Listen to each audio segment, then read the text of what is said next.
ಆತ್ಮೀಯ ಬಂಧುಗಳೇ, ಶ್ರೀಮದ್ ಭಗವದ್ಗೀತೆ ತತ್ವ ವಿವೇಚನೆ ಟೀಕಾ ಅಧ್ಯಾಯ 6 ಆತ್ಮ ಸಂಯಮ ಯೋಗ.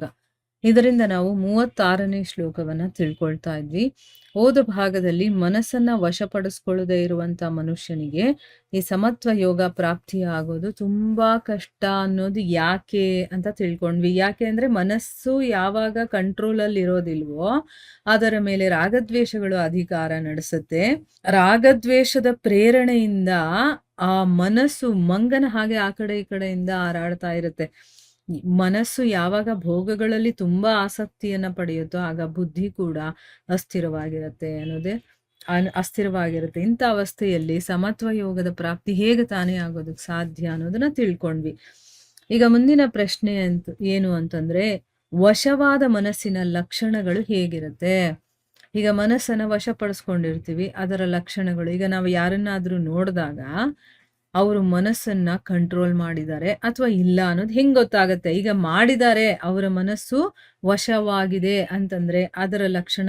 ಈಗ ನನಗೂ ಕೂಡ ಗೊತ್ತಾಗ್ಬೇಕು, ನನ್ನ ಮನಸ್ಸು ನನ್ನ ಕಂಟ್ರೋಲಲ್ಲಿ ಇದೆಯಾ ಇಲ್ವಾ ಅಂತಂದ್ಬಿಟ್ಟು. ಅದರ ಲಕ್ಷಣ ಇರುತ್ತಲ್ಲ, ಅದ್ ಹೇಗಿರುತ್ತೆ ಅಂತ ಇಲ್ಲಿ ಪ್ರಶ್ನೆ ಮಾಡ್ತಾ ಇದ್ದಾರೆ.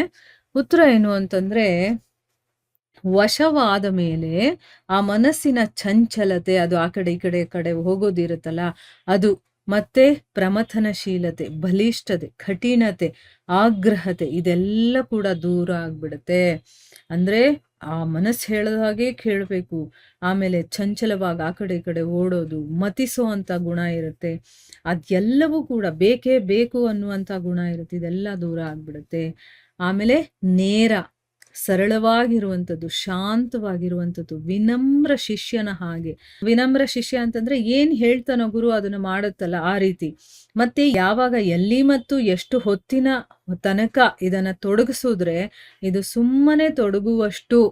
ಅಂದ್ರೆ ಆ ಮನಸ್ಸನ್ನ ನೀನಿಲ್ಲಿ ಕೂತ್ಕೊಂಡು ಭಗವದ್ಗೀತೆಯನ್ನ ಕೇಳು, 5 ನಿಮಿಷ 10 ನಿಮಿಷ ಅಂತ ಅಂದ್ರೆ, ಮನಸ್ಸು ಕಂಟ್ರೋಲಲ್ಲಿ ಇಲ್ದೇ ಇದ್ದಾಗ ಏನಾಗುತ್ತೆ ಹೇಳಿ?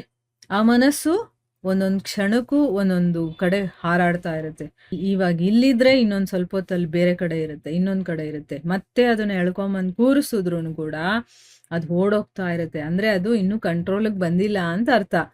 ಆದ್ರೆ ಯಾರ ಮನಸ್ಸು ವಶವಾಗಿರುತ್ತೋ ಅದೇನು ಮಾಡುತ್ತೆ ಅಂದ್ರೆ, ಈಗ ಭಗವದ್ಗೀತೆನ ಕೇಳಬೇಕು, 10 ನಿಮಿಷ ಸುಮ್ಮನೆ ಕೂತ್ಕೋ, ಇಲ್ಲೇನೆ ಇರು ನೀನು ಅಂತಂದ್ರೆ, ಅಂದ್ರೆ ಒಂದು ಆಜ್ಞೆಯನ್ನ ಕೊಟ್ಟಾಗ ನಾವು ಎಲ್ಲಿ ಎಷ್ಟೊತ್ತವರೆಗೂ ಅದನ್ನ ತೊಡಗಿಸ್ತೀವೋ ಅದಲ್ಲೇ ಇರುತ್ತೆ, ಆಜ್ಞಾಕಾರಿಯಾಗಿ ಇರುತ್ತೆ.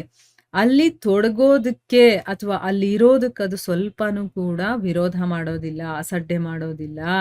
ನೋಡಿ, ಇದರಿಂದ ನಮಗೆ ಗೊತ್ತಾಗ್ಬಿಡುತ್ತೆ ನಮ್ಮ ಮನಸ್ಸು ಕಂಟ್ರೋಲಲ್ಲಿ ಇದೆಯೋ ಇಲ್ವೋ ಅಂತಂದ್ಬಿಟ್ಟು. ಇಲ್ಲಿ ಕೇಳ್ತಾ ಇರ್ತೀವಿ, ಒಂದು ಕ್ಷಣಕ್ಕೆ ಬೇರೆ ಏನೋ ಒಂದು ಕೆಲಸ ನೆನಪಾಗ ಅಲ್ಲಿ ಹೊಟ್ಟೋಗ್ಬಿಡುತ್ತೆ. ಅಂದ್ರೆ ಆ ಮನಸ್ಸಿಗೆ ಇಲ್ಲಿ ಇನ್ನೂ ಕಂಟ್ರೋಲಿಗೆ ಬಂದಿಲ್ಲ ಅಂತ ಅರ್ಥ. ಆಮೇಲೆ ಇನ್ನೊಂದು ಗುಣ ಏನು ಅಂತಂದ್ರೆ, ಇಂದ್ರಿಯಗಳ ಮಾತು ಕೇಳಿ ಎಲ್ಗೂ ಹೋಗೋದಕ್ಕೆ ಅದು ಇಷ್ಟಪಡೋದಿಲ್ಲ. ಇಲ್ಲಿ ಕೇಳ್ತಾ ಇರ್ತೀವ, ಕಿವಿಗೇನೋ ಒಂದು ಬೇರೆ ಶಬ್ದ ಕೇಳಿಸುತ್ತೆ ಅಂತ ಇಟ್ಕೊಳ್ಳಿ. ಅಲ್ಲಿ ಯಾರೋ ಬಂದಿದ್ದಾರೆ, ನಡಿ ಹೋಗೋಣ ಅಂತ ಕಿವಿ ಹೇಳಿದ ತಕ್ಷಣ ಅದು ಕೇಳೋದಿಲ್ಲ. ಅದು ಇಲ್ಲ, ನಾನು ಇಲ್ಲೇ ಇರ್ತೀನಿ ಅಂತ ಹೇಳುತ್ತೆ. ಅಂದ್ರೆ ಏನು? ಇಂದ್ರಿಯಗಳು ಹೇಳ್ದಾಗ ಅದು ಕೇಳೋದಿಲ್ಲ, ತನ್ನ ಇಚ್ಛೆಯಿಂದ ಅದು ದೂರ ಸರಿಯೋದಿಲ್ಲ, ಬೇಸರ ಪಡೋದಿಲ್ಲ, ಮತ್ತೆ ಉಪದ್ರವಗಳನ್ನು ಕೂಡ ಮಾಡೋದಿಲ್ಲ. ತಾನು ಏನ್ ಅನ್ಕೊಂಡಿದ್ದೀನೋ, ಈಗ ನನಗೆ ಬೇಡ, ಅದು ನನಗಿದು ಬೇಸರ ಆಗ್ತಾ ಇದೆ, ಇದು ಬೇಡ, ನಾನು ಮಾಡೋದಿಲ್ಲ, ಆ ರೀತಿ ಎಲ್ಲ ಮಾಡೋದಿಲ್ಲ. ಅದು ಹೆಚ್ಚಿನ ಶಾಂತಿಯಿಂದ ಇಷ್ಟ ವಸ್ತುವಿನಲ್ಲಿ ಸಹಜವಾಗಿ ಇದರ ಬೇರೆ ಅಸ್ತಿತ್ವವು ಇದೆ ಎಂಬ ಸುಳಿವೂ ಸಿಗದಷ್ಟು ಒಂದಾಗಿ ಹೋಗುತ್ತೆ. ಇದು ವಾಸ್ತವವಾಗಿ ಮನವಶವಾಗೋದು ಅಂತ ಅಂದ್ರೆ ಅರ್ಥ. ನೋಡಿ, ತುಂಬಾ ಶಾಂತಿಯಿಂದ ಇಷ್ಟಪಡುವಂತ ವಸ್ತುನಲ್ಲಿ ಸಹಜವಾಗಿ ಅದು ಬೇರೆ ಇದು ಬೇರೆ ಅನ್ನೋ ರೀತಿ ಅಲ್ಲ, ಅದು ಇದರ ಒಳಗಡೆನೆ ಇಲ್ಲಿ ಮನಸ್ಸಿದೆ ಅನ್ನೋದು ಸುಳಿವು ಸಿಗದೆ ಹಾಗದು ಒಂದಾಗ್ಬಿಡುತ್ತೆ ಅಂತ ಹೇಳ್ತಾ ಇದ್ದಾರೆ. ಅಂದ್ರೆ ಶಾಂತವಾಗ್ಬಿಡುತ್ತೆ ಮನಸ್ಸು. ಅದು ನಾವು ಏನ್ ಹೇಳಿದ್ರು ಕೂಡ ಅದನ್ನ ಕೇಳುವಂತ ಒಂದು ಪರಿಸ್ಥಿತಿಯಲ್ಲಿರತ್ತೆ.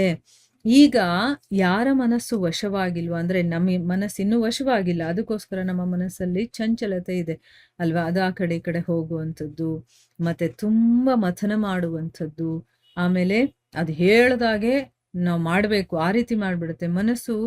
ಇದನ್ನ ನಾನು ತಿನ್ಬೇಕು ಅಂತ ಹೇಳ್ತಾ ಇದ್ರೆ ಅದನ್ನ ತಿನ್ಲೇಬೇಕು. ನಾನು ಇದನ್ನ ಕೇಳಲ್ಲ ಅಂತಂದ್ರೆ ನಾವು ಕೇಳಕ್ಕೆ ಆಗೋದಿಲ್ಲ. ಆ ರೀತಿ ಎಲ್ಲ ಮಾಡ್ಬಿಡತ್ತೆ.